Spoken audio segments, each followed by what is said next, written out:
राष्ट्रपति पुरस्कार, life time achievement award 2009 में, डोगरा रत्न पुरस्कार और नारी शक्ति पुरस्कार 2010 में। ये केवल कुछ चंद पुरस्कार हैं, लेकिन इनका योगदान बहुत बड़ा है। इनको सम्मानित करने में विश्वविद्यालय अपना सम्मान करता है। Ladies and gentleman, Padmashri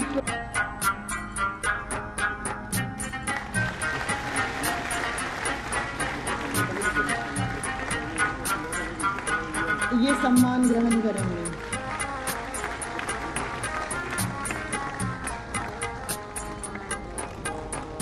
Shri Sukhdev Singh ji,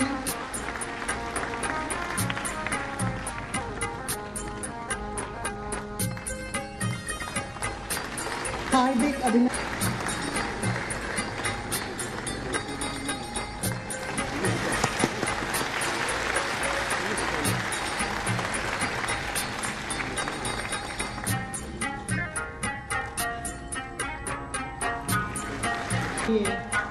बहुत बहुत शुभकामनाएं और अभिनंदन।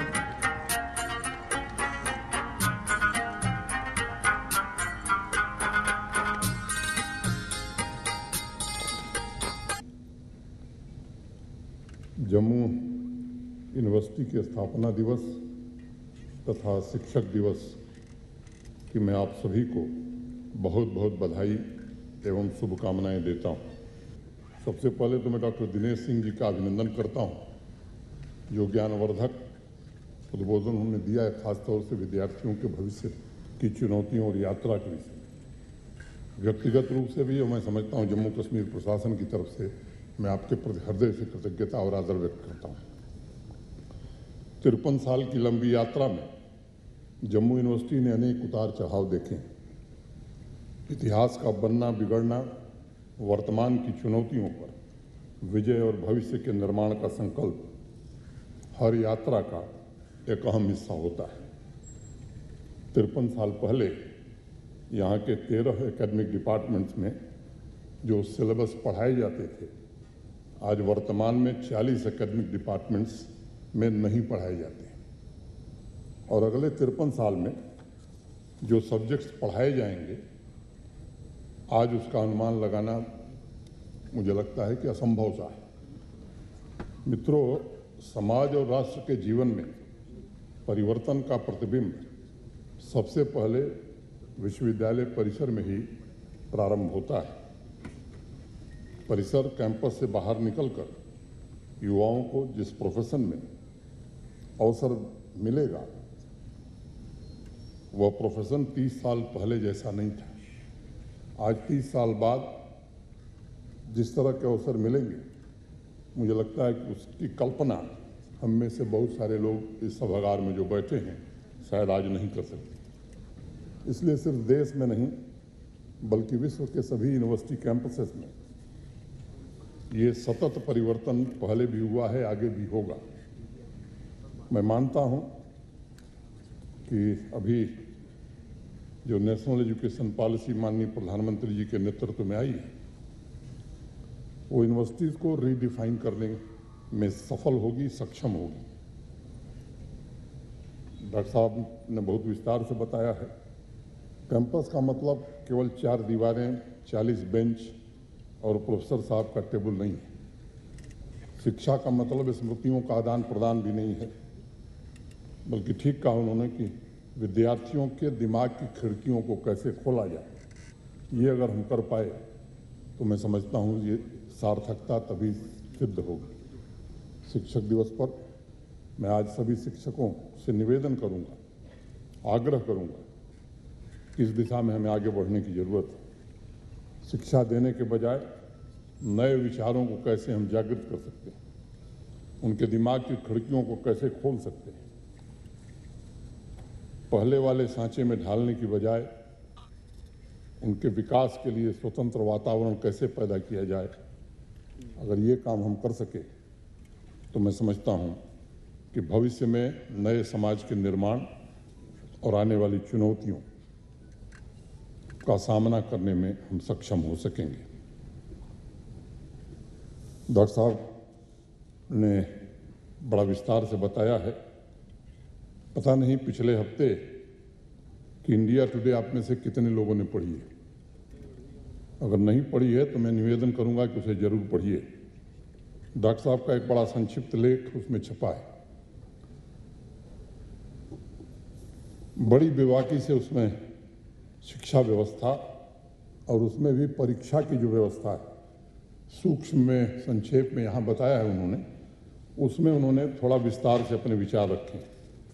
इसमें कोई शक नहीं है कि आज का युवा परीक्षाओं के बोझ तले दबा हुआ है और डॉक्टर साहब की इस बात से मैं सहमत हूँ कि परीक्षा ऐसी होनी चाहिए जो विद्यार्थी की क्रिएटिविटी को बढ़ावे, उसके अंदर नई विजडम पैदा करे और उसके ज्ञान में वृद्धि हो सके।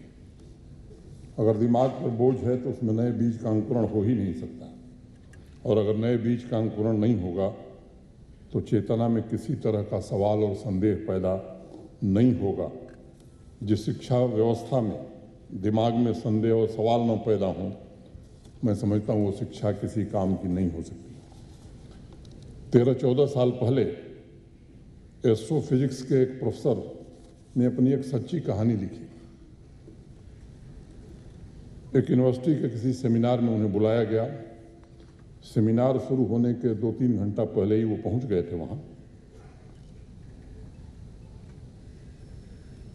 बगल में एक स्कूल था, वो वहां चले गए, अपना परिचय दिया और प्रिंसिपल साहब से कहा कि 5वीं कक्षा के बच्चों को मैं पढ़ाना चाहता।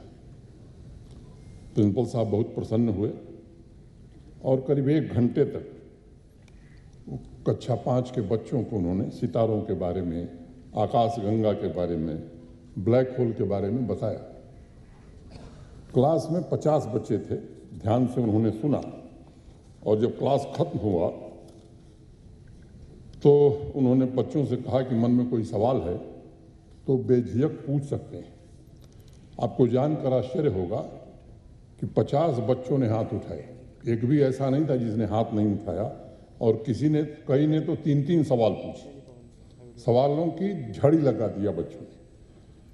और उस प्रोफेसर ने लिखा है कि कक्षा 5 की इस क्लास के बहुत से बच्चों ने 2 घंटे तक सवाल पूछा और मैं उत्तर देता रहा। उसके बाद वो यूनिवर्सिटी पहुंचे और ग्रेजुएशन के छात्र थे, 3rd ईयर के छात्र थे। 30 विद्यार्थी थे। 1 घंटे की क्लास वहां भी उन्होंने लिया और अंत में उन्होंने स्टूडेंट से फिर वही सवाल दोहराया कि कोई प्रश्न है मन में तो बेझिझक पूछ सकते हैं। और उन्होंने आगे लिखा कि एक भी स्टूडेंट ने हाथ नहीं उठाया।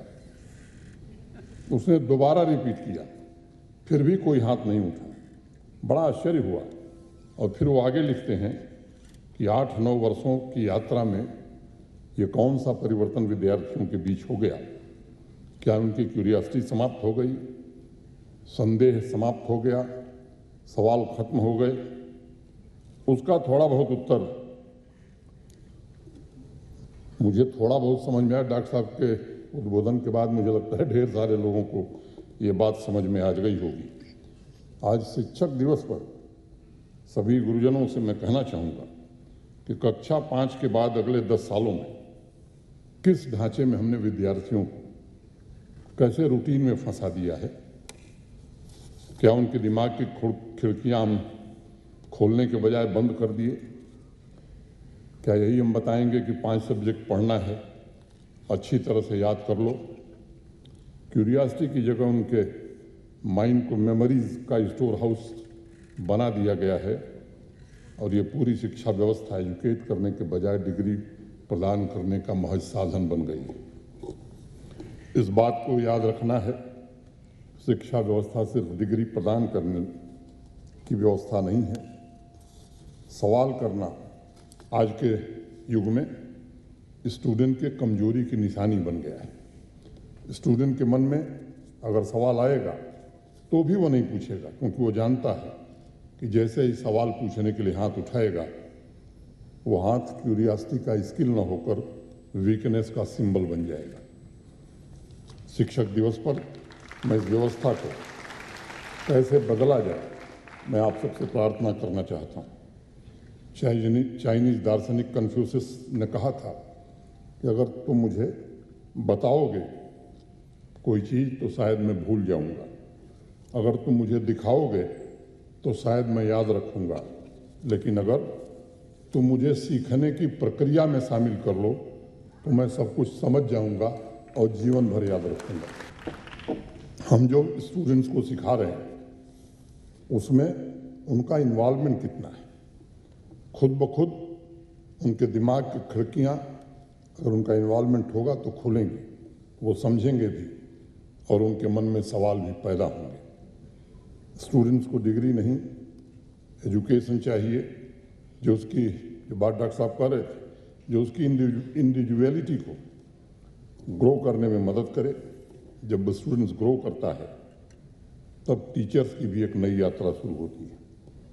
और अगर मैं उपनिषद की बात करूं तो उसमें जो प्रार्थना की गई है, विद्यार्थी और अध्यापक दोनों का साथ साथ विकास हो, ऐसा हमारे उपनिषद कहते हैं। उनकी ख्यात पूरे दुनिया में फैले, ऐसा हमारे उपनिषद कहते हैं। और ये तभी हो सकता है जब शिक्षा, शिक्षक और विद्यार्थी तीनों उस बने बनाए ढांचे से, सांचे से मुक्त हो जाएं, बिल्कुल सजग एवं सचेत होकर जिज्ञासाओं वाली व्यवस्था को पुनः निर्मित करें, जो व्यवस्था हमारे यहाँ सदियों पहले थी। मैं एक और रोचक बात आपको बताना चाहता हूँ। आजकल किताब अगर खरीदने आप जाते होंगे बुक शॉप पर, तो मोटिवेशनल बुक्स के बाद सबसे ज़्यादा नई किताबें नए भविष्य के लिए, नए एजुकेशन पर नजर आ रही हैं। इस साल का 9वां महीना है और अभी तक 9 महीने में 70 से ज़्यादा किताबें इस विषय पर आ गई, जो नए क्लासरूम और यूनिवर्सिटी के नए स्वरूप पर अलग अलग दृष्टिकोण प्रस्तुत कर रही हैं। इस तरह की किताबें और चर्चा का स्वागत है। मैं मानता भी हूँ कि जब नए विचार सामने आते हैं तब हम पूरी व्यवस्था को नए परिप्रेक्ष्य में देखने की कोशिश करते हैं। मुझे याद है, मैं हिंदू विश्वविद्यालय उमेश जी ने बताया, मैं पढ़ता था, ITBHU से परफॉर्मिंग आर्ट की जो फैकल्टी थी, बीच की दूरी 4 किलोमीटर थी।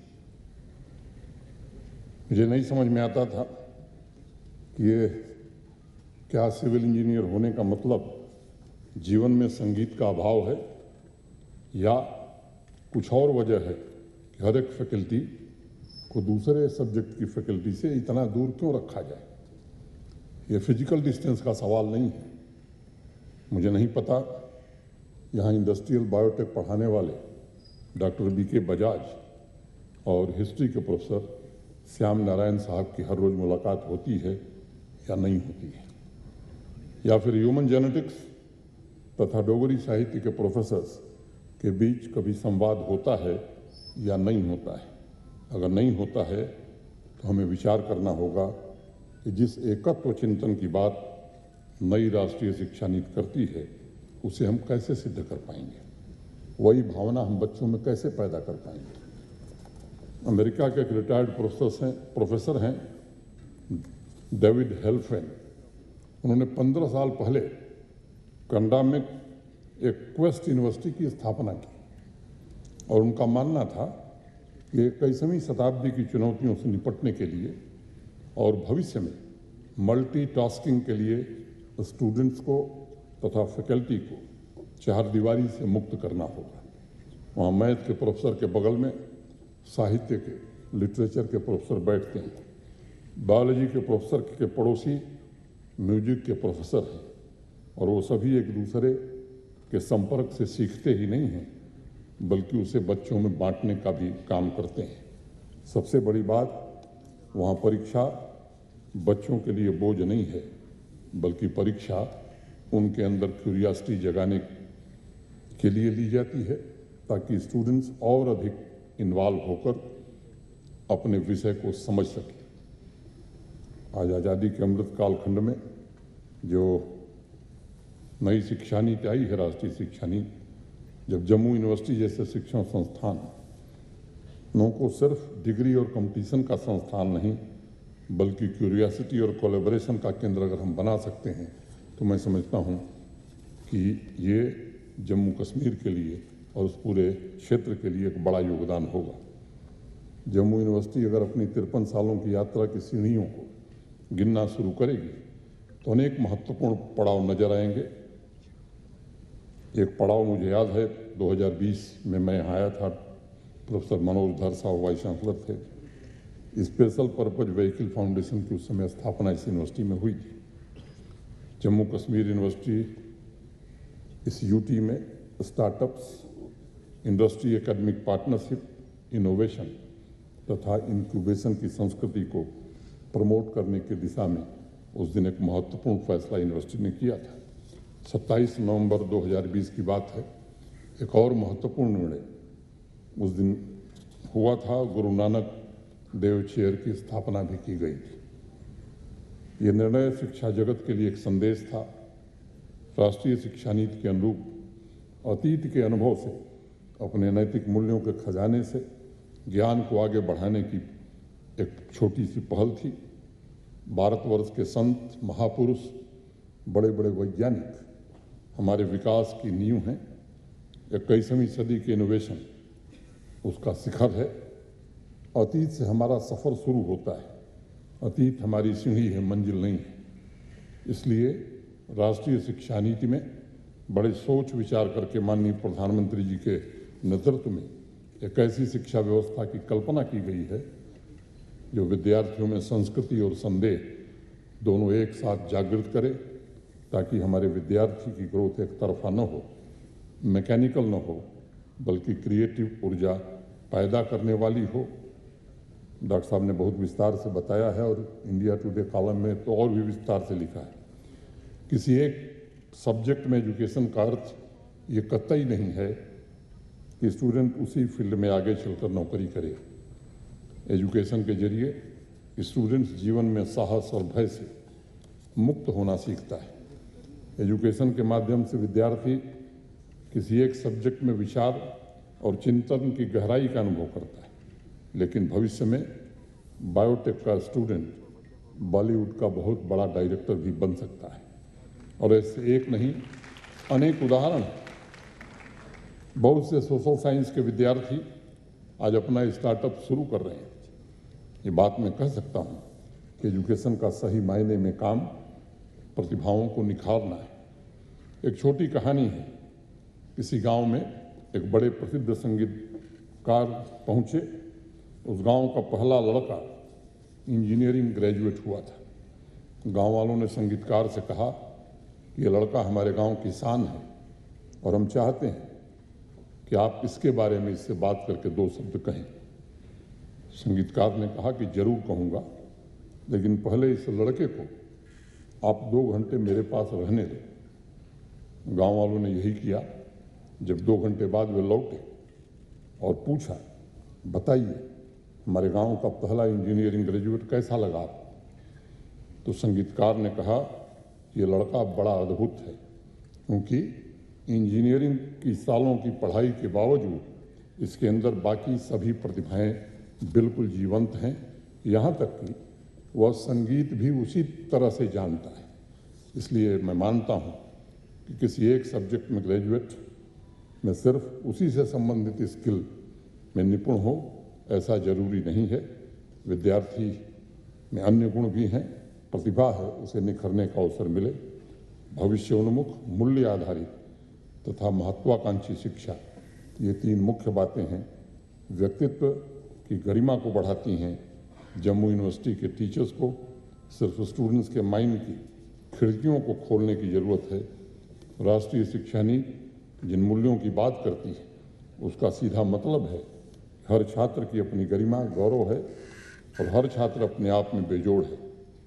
हमें ये ध्यान रखना होगा कि हमारी जो शिक्षा है वो सिर्फ बाहरी जगत नहीं बल्कि मन की पूर्णता को भी छू सके। हर विद्यार्थी कंपटीशन सिर्फ एक रेस का हिस्सा न बने, बल्कि उसे ऐसा अवसर दिया जाए जहां सफलता सिर्फ फर्स्ट डिवीज़न आना न हो, बल्कि अच्छे व्यक्तित्व का संपूर्ण विकास हो। कंपटीशन नहीं कोलैबोरेशन, टीचिंग नहीं इन्वॉल्वमेंट, ये अगर हम कर पाए तो भविष्य की चुनौतियों का मुकाबला करने के लिए हम नई पीढ़ी को तैयार कर सकेंगे। मैं शिक्षक दिवस पर सभी शिक्षकों से विनम्रतापूर्वक कहना चाहूँगा कि हमारी परंपरा में, हमारे समाज में आपका जो सम्मान है, समाज ने जो आपको सम्मान दिया है, दूसरे किसी प्रोफेशन को वो सम्मान नहीं मिला है। समाज की अन्य व्यवस्थाओं को अनेक लोगों ने निर्मित किया है।